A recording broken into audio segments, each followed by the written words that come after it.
എത്ര നല്ല മനുഷ്യനാ ഈ ഗഫൂർക്ക.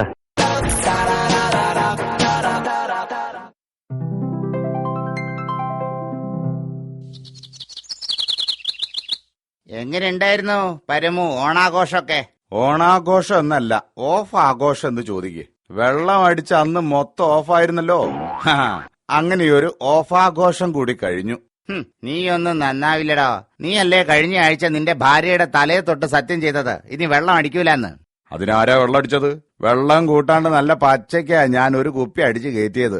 ഈ പരമു വാക്ക് പറഞ്ഞ വാക്കാ. അല്ല, നമ്മുടെ ഗഫൂർക്കയെ കുറിച്ച് ഒരു വിവരം ഇല്ലല്ലോ. ഓണത്തിന് നിങ്ങളുടെ കൂടെ അല്ലായിരുന്നോ? ഏയ് അല്ലല്ല, ഞാൻ കുറെ നിർബന്ധിച്ചതാ, പക്ഷെ മൂപ്പര് വന്നില്ല. ഈ ഓണം വീട്ടിൽ തന്നെയാന്നാ പറഞ്ഞത്. വീട്ടിൽ തന്നെയോ? അങ്ങനെ അടങ്ങി ഒതുങ്ങി ഒരുത്തേൽ ഇരിക്കുന്ന ആളല്ലല്ലോ ഗഫൂർക്ക. ചിലപ്പോ എവിടുന്നെങ്കിലും 2 തല്ല് കിട്ടി സൈഡായതായിരിക്കും. അതേടാ, തല്ല് കിട്ടി സൈഡായതാണ്. ഗഫൂർഖാന്റെ കാര്യം പറഞ്ഞപ്പോ നാക്ക് അകത്തോട്ടിട്ടേ ഉള്ളൂ. അതെന്തേനടോ ഇത്രയും നേരം നിന്റെ നാക്ക് പുറത്തോട്ടം പോയതിനി? വെറുതെ എങ്ങനെ മറ്റുള്ളവരെ പ്രസാദം പറഞ്ഞിരുന്നോ? ഇതെന്താ കൈക്കെന്ത് പറ്റി? ഇപ്പൊ എന്തായി? ഞാൻ പറഞ്ഞത് ശരിയായില്ലേ?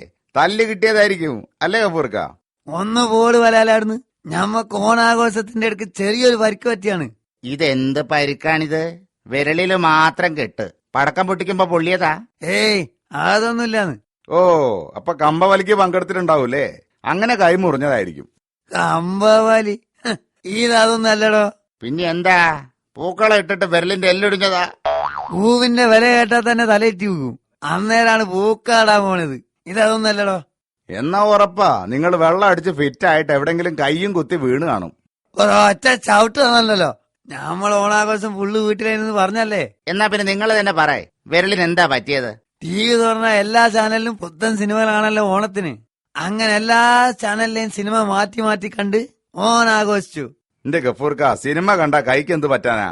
എടാ മണ്ടന്മാരെ, ഓണത്തിന്റെ ടൈമില് TVയില് സിനിമ കാണാതിരുന്നവർക്ക് മനസ്സിലാവും. എല്ലാത്തിനും 10 കണക്കിനല്ലേ പരസ്യം.